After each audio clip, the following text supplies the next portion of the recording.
Actes des Apôtres, chapitre 9. Cependant, Saul, respirant encore la menace et le meurtre contre les disciples du Seigneur, se rendit chez le souverain sacrificateur. Il lui demanda des lettres pour les synagogues de Damas, afin que s'il trouvait des partisans de la nouvelle doctrine, hommes ou femmes, il les amenât liés à Jérusalem. Comme il était en chemin et qu'il approchait de Damas, tout à coup, une lumière venant du ciel resplendit autour de lui. Il tomba par terre, et il entendit une voix qui lui disait « Saul, Saul, pourquoi me persécutes-tu » Il répondit « Qui es-tu, Seigneur » Et le Seigneur dit « Je suis Jésus que tu persécutes. Il te serait dur de regimber contre les aiguillons. » Tremblant et saisi d'effroi, il dit « Seigneur, que veux-tu que je fasse » Et le Seigneur lui dit « Lève-toi, entre dans la ville, et on te dira ce que tu dois faire. » Les hommes qui l'accompagnaient demeurèrent stupéfaits. Ils entendaient bien la voix, mais ils ne voyaient personne. Saul se releva de terre et, quoique ses yeux fussent ouverts, il ne voyait rien. On le prit par la main et on le conduisit à Damas. Il resta 3 jours sans boire, et il ne mangea ni ne but. Or, il y avait à Damas un disciple nommé Ananias. Le Seigneur lui dit dans une vision, « Ananias » répondit, « Me voici, Seigneur. » Et le Seigneur lui dit, « Lève-toi, va dans la rue qu'on appelle la droite, et cherche dans la maison de Judas un nommé Saul de Tarse. » Car il prit, et il a vu, en vision, un homme du nom d'Ananias qui entrait et qui lui imposait les mains, afin qu'il recouvrât la vue. Ananias répondit, « Seigneur, j'ai appris de plusieurs personnes tous les maux que cet homme a fait à tes saints dans Jérusalem. Et il a ici des pouvoirs de la part des principaux sacrificateurs pour lier tous ceux qui invoquent ton nom. » Mais le Seigneur lui dit, « Va, car cet homme est un instrument que j'ai choisi pour porter mon nom devant les nations, devant les rois et devant les fils d'Israël.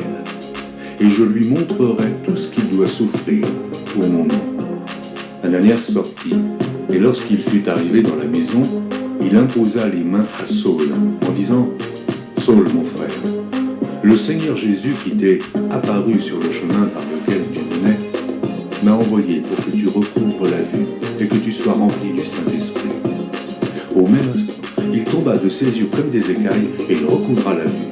Il se leva et fut baptisé.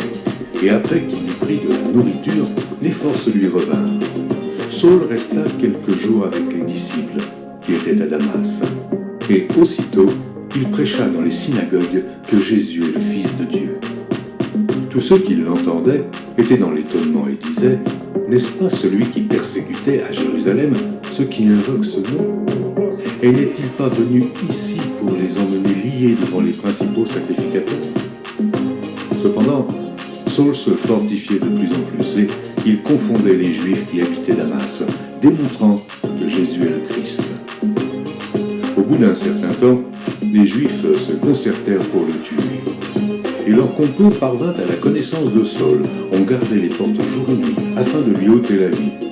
Mais, pendant une nuit, les disciples le prirent et le descendirent par la muraille dans son corbeille. Lorsqu'il se rendit à Jérusalem, Saul tâcha de se joindre à eux, mais tous le craignaient, ne croyant pas qu'il fût un disciple. Alors Barnabas, l'ayant pris avec lui, le conduisit vers les apôtres et leur raconta comment, sur le chemin, Saul avait vu le Seigneur, qui lui avait parlé, et comment, à Damas, il avait prêché franchement au nom de Jésus. Il allait, venait avec eux dans Jérusalem, et s'exprimait en toute assurance au nom du Seigneur. Il parlait aussi et disputait avec les hellénistes, mais ceux-ci cherchaient à lui ôter la vie. Les frères, l'ayant su, l'emmenèrent à Césarée et le firent partir pour Tarse. L'Église était en paix dans toute la Judée, la Galilée et la Samarie, s'édifiant et marchant dans la crainte du Seigneur, et elle s'accroissait par l'assistance du Saint-Esprit. Comme Pierre visitait tous les saints, il descendit aussi vers ceux qui demeuraient à l'île. Il y trouva un homme nommé Énée, couché sur un lit depuis 8 ans et paralytique. Pierre lui dit « Énée, Jésus-Christ te guérit. Lève-toi et arrange ton lit. Et aussitôt il se leva. Tous les habitants de Lyde et du Saron le virent, et ils se convertirent au Seigneur. Il y avait à Joppé parmi les disciples une femme nommée Tabitha, ce qui signifie Dorsa. Elle faisait beaucoup de bonnes œuvres et d'aumônes. Elle tomba malade en ce temps-là et mourut. Après l'avoir lavée, on la déposa dans une chambre haute. Comme Lyde est près de Joppé, les disciples, ayant appris que Pierre s'y trouvait, envoyèrent 2 hommes vers lui pour le prier de venir chez eux sans tarder. Pierre se leva et partit avec ses hommes. Lorsqu'il fut arrivé, on le conduisit dans la chambre haute. Toutes les veuves l'entourèrent en pleurant et lui montrèrent les tuniques et les vêtements que faisait Dorsa pendant qu'elle était avec elles. Pierre fit sortir tout le monde, se mit à genoux et pria. Puis, se tournant vers le corps, il dit « Tabitha, lève-toi ». Elle ouvrit les yeux, et ayant vu Pierre, elle s'assit. Il lui donna la main et la fit lever. Il appela ensuite les saints et les veuves et la leur présenta vivante. Cela fut connu de tout Joppé, et beaucoup crurent au Seigneur. Pierre demeura quelque temps à Joppé, chez un corroyeur nommé